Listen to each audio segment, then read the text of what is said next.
오늘은 여행의 기술이라는 제목으로 하나님의 말씀을 나누겠습니다. 우리는 종종 인생을 걷는 것, 길을 걷는 것, 그리고 여행하는 것에 비유하곤 하는데요. 그리고 인간은 그 길 위의 존재, 여행자라고 부르기도 합니다. 물론 현대의 인간은 물리적으로는 한 곳에 이렇게 머물러서 정주하며 살며 가끔 여행은 다른 장소로 떠나는 그런 시대의 그런 존재가 되었지요. 그러나 영성가 까를로 마짜는 그의 책 순례 영성에서 어느 곳이나 인간이 지닌 근원적 열망과 향수를 잠재워줄 영원한 고국은 없다. 그런 의미에서 인간은 본질적으로 여행자이다라고 말했습니다. 프랑스의 철학자 마르셀도 인간을 호모 비아토르, 즉 걷는 인간, 여행하는 인간이라고 인간을 그렇게 정의했는데요. 우리가 많이 알고 있는 존 버년도 철로 역정에서 크리스천을 하나님 나라를 향해 여행하는 존재, 길을 걷는 존재로 그려내고 있습니다.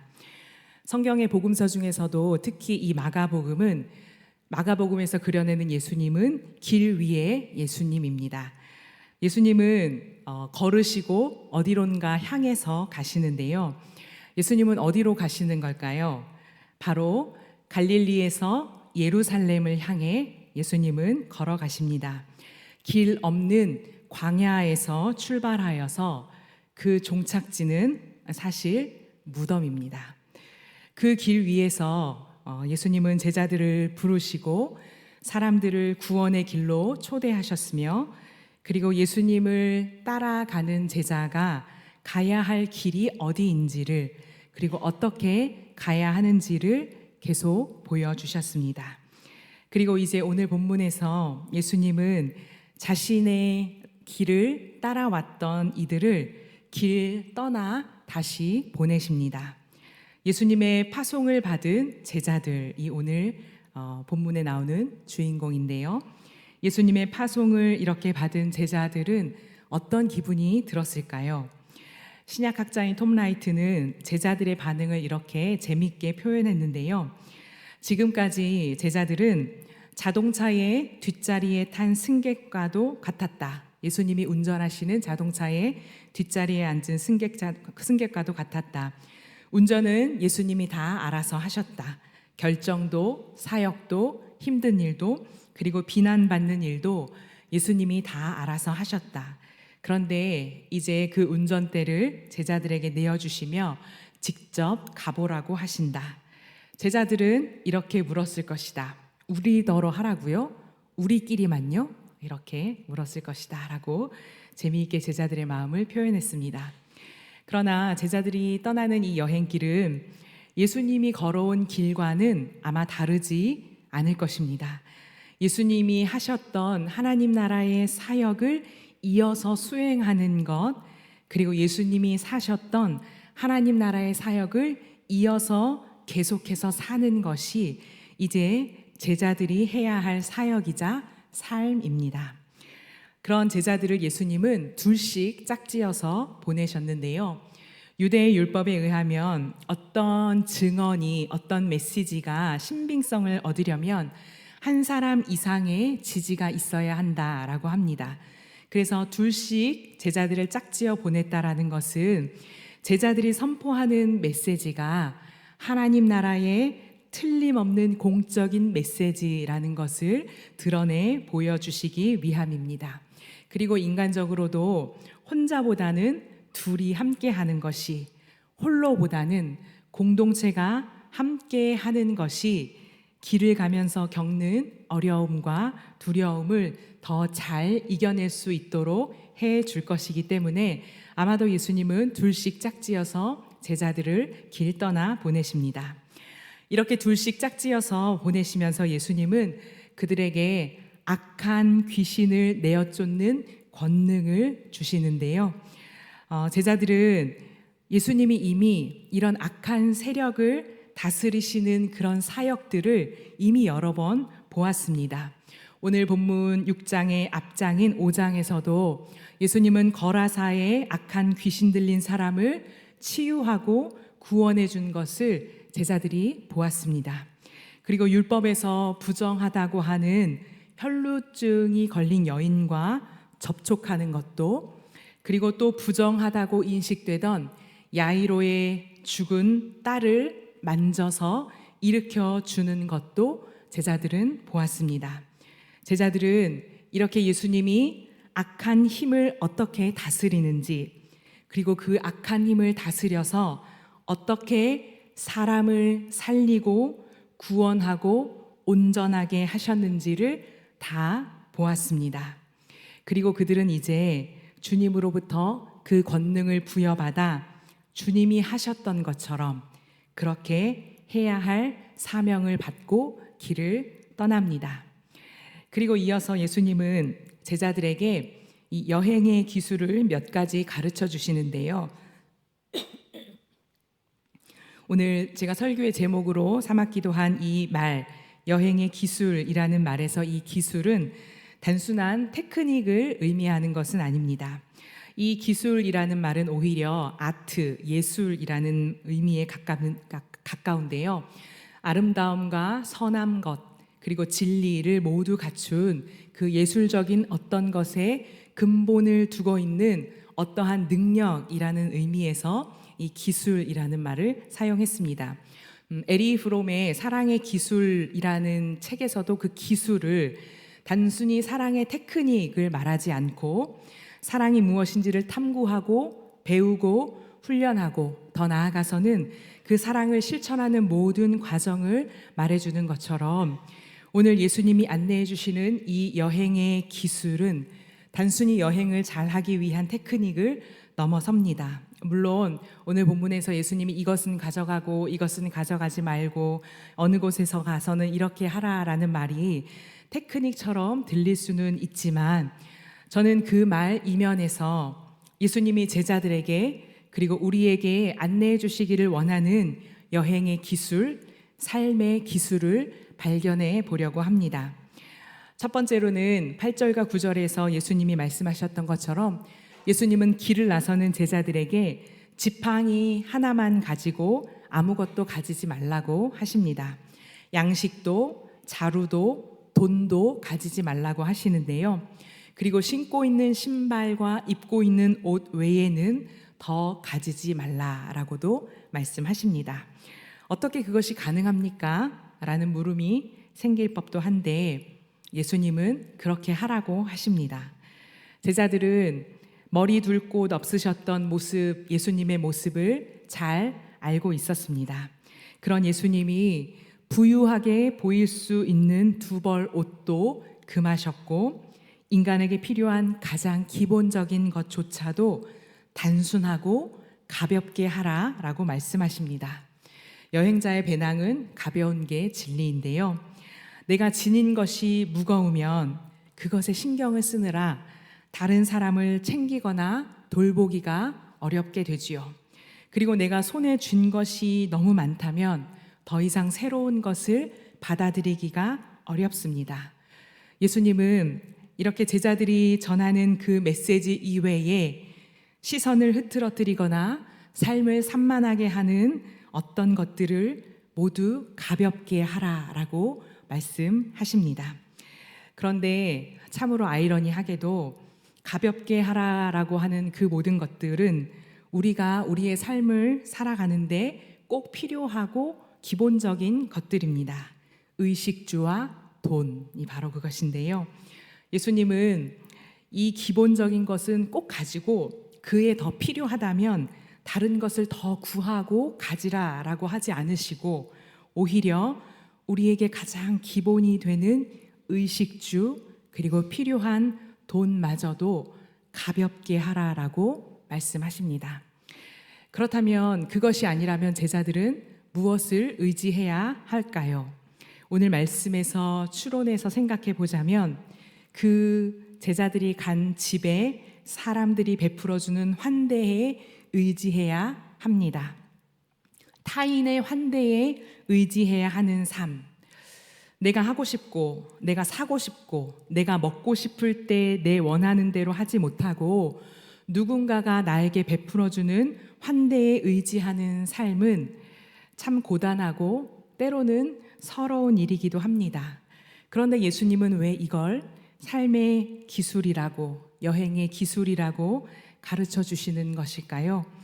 아마도 내가 나의 삶을 이끌거나 통제할 수 있다라는 허상에서 자유롭게 해주시기 위함은 아닐까요?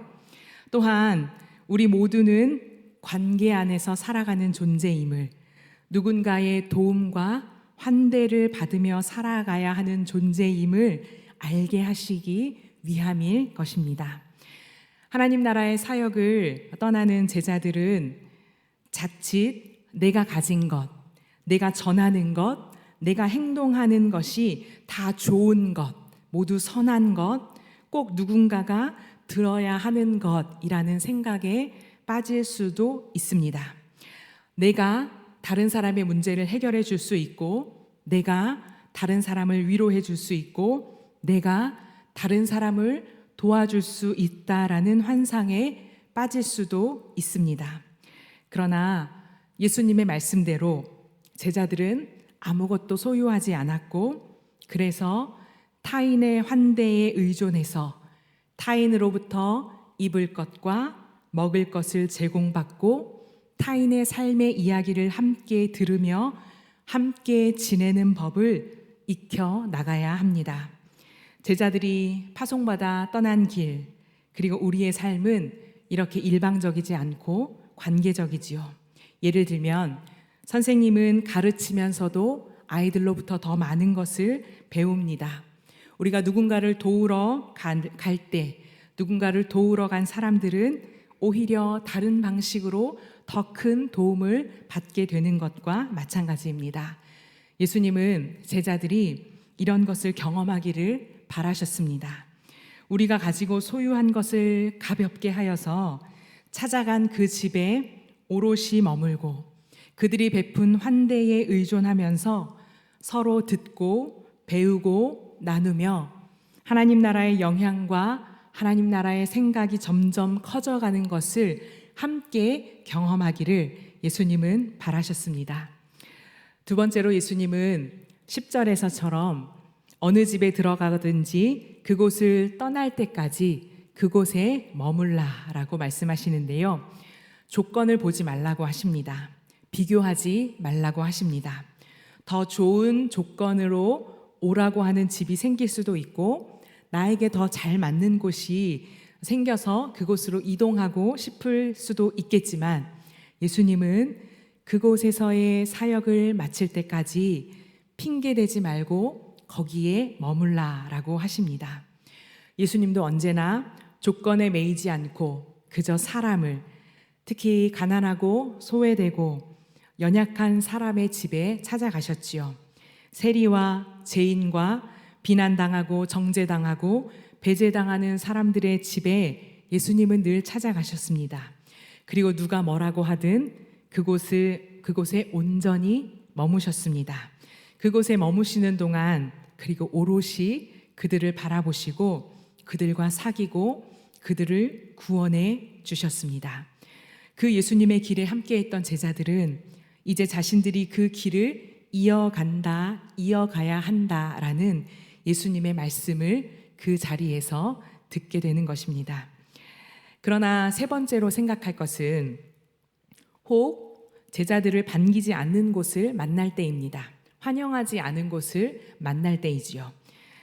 사실 이런 일은 예수님에게 비일비재하게 일어났던 일입니다. 예수님은 오늘 본문의 바로 앞에서도 고향에서 거절당하는 일을 겪으셨습니다. 그리고 5장에서 거라사의 귀신을 쫓아내신 후에도 거라사 사람들도 예수님을 찾아가서 이곳을 떠나달라라고 부탁을 했던 이야기도 들었습니다. 종교 지도자들에게 자신들의 권력과 명예를 위협당한다고 여겼던 종교 지도자들에게 예수님은 언제나 거부당하고 배척당했습니다. 그리고 수많은 군중들은 자신들의 기대에 부합하지 않는 예수님을 거절했고 그리고 십자가를 지웠습니다. 그리고 또 뼈아프지만 예수님의 사랑하는 제자들도 자신의 생명과 안위가 걸린 삶의 어느 순간에서는 예수님을 배반했지요.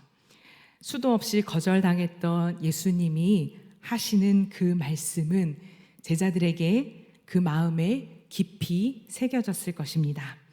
예수님의 길을 이어서 걸어가는 사람들에게 자신들에게 충분히 일어날 수 있는 경우라고 제자들은 여겨야 했을 것입니다. 그래서 예수님은 제자들에게 또 하나의 기술을 알려주시지요. 그럴 경우 발에 묻은 먼지를 떨어내라라고 말씀하십니다. 그렇게 해서 환대받지 못한 증거로 삼으라라고 말씀하십니다. 예수님과 제자들은 하나님 나라를 선포하고 살아내는 자이지 강요하는 자들은 아닙니다. 어느 곳에 기꺼이 머물 수는 있지만 강요하거나 그 자리에 집착할 수는 없습니다. 어떤 이유로든 거절당할 때, 환대받지 못할 때 사실 우리는 상처받고 좌절하게 되지요. 그러나 그럴 때에도 예수님이 말씀하셨던 것처럼 우리 발에 먼지를 털어버리듯 우리의 집착을 털어내야 할 것입니다. 다른 사람이 나의 기대와 바람대로 해 주어야만 한다라는 그런 욕망도 털어내야 할 것입니다. 거기에서 오는 좌절과 절망도 털어내야 할 것입니다.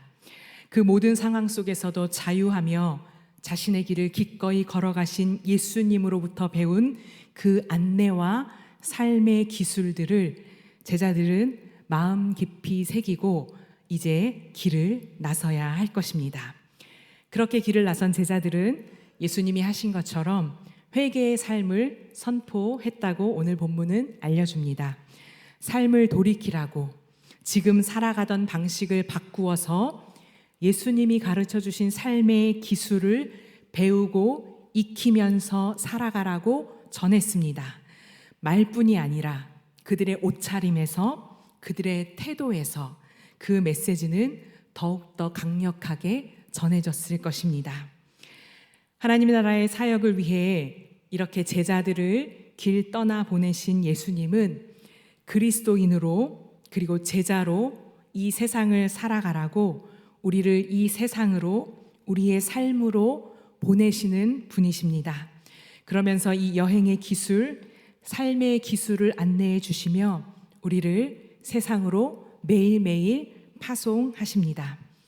예수님으로부터 파송받아 우리가 살아가는 세상은 어떻습니까?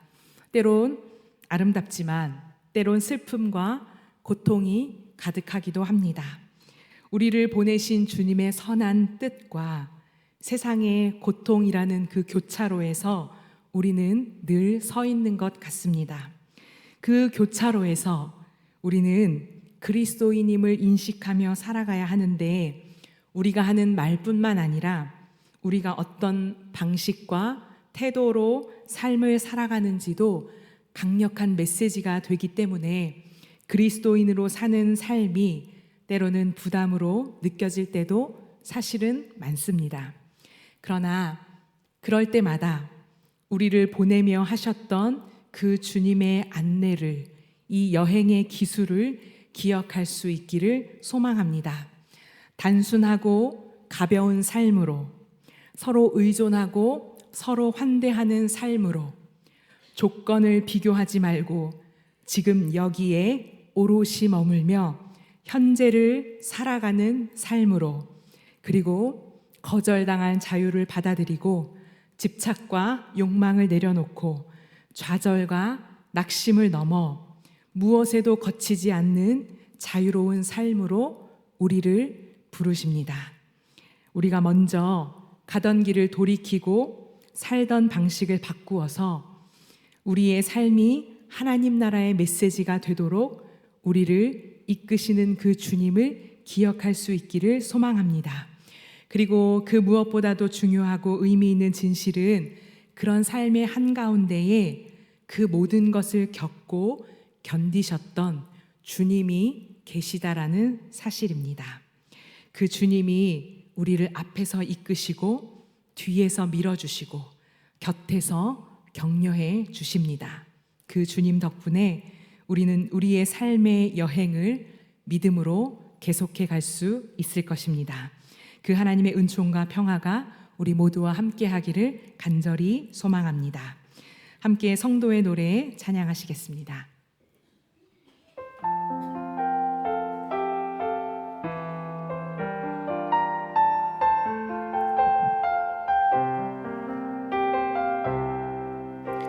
환난과 난과 고난 수고로움 속에도 성도는 그 믿음을 지켰네. 주를 섬기는 일에 자신을 다 드리며 진리의 말씀과 성령으로 그 길을 걸었네.